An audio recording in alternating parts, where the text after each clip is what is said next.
నిన్న మేము సమతానగర్ వెళ్ళాం కదా. సమతానగర్ వరద బాధితులందరినీ కూడా ఆక్విడు జెడ్పీ హై స్కూల్ ఉంచారు.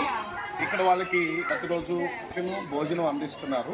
ఇంకా మిగతా వనరులు ఏవైతే ఉన్నాయో అవి మాత్రం ఏమీ అందించట్లేదు. ఇటువంటి దరిదాపు లేదంటే ఒక 150 మంది ఆశ్రయం పొందుతున్నారు. వాళ్ళకి మనం ఏపీసీపీ తరపు నుండి కనీస అవసరాలు తెలుసుకుని వాటిని ఇవ్వాలని చెప్పారు.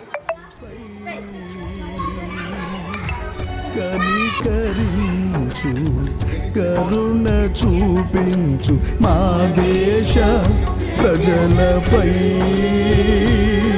సుజీవన సరళిపై, మా దేశ ప్రజలపై, సుజీవన సరళిపై.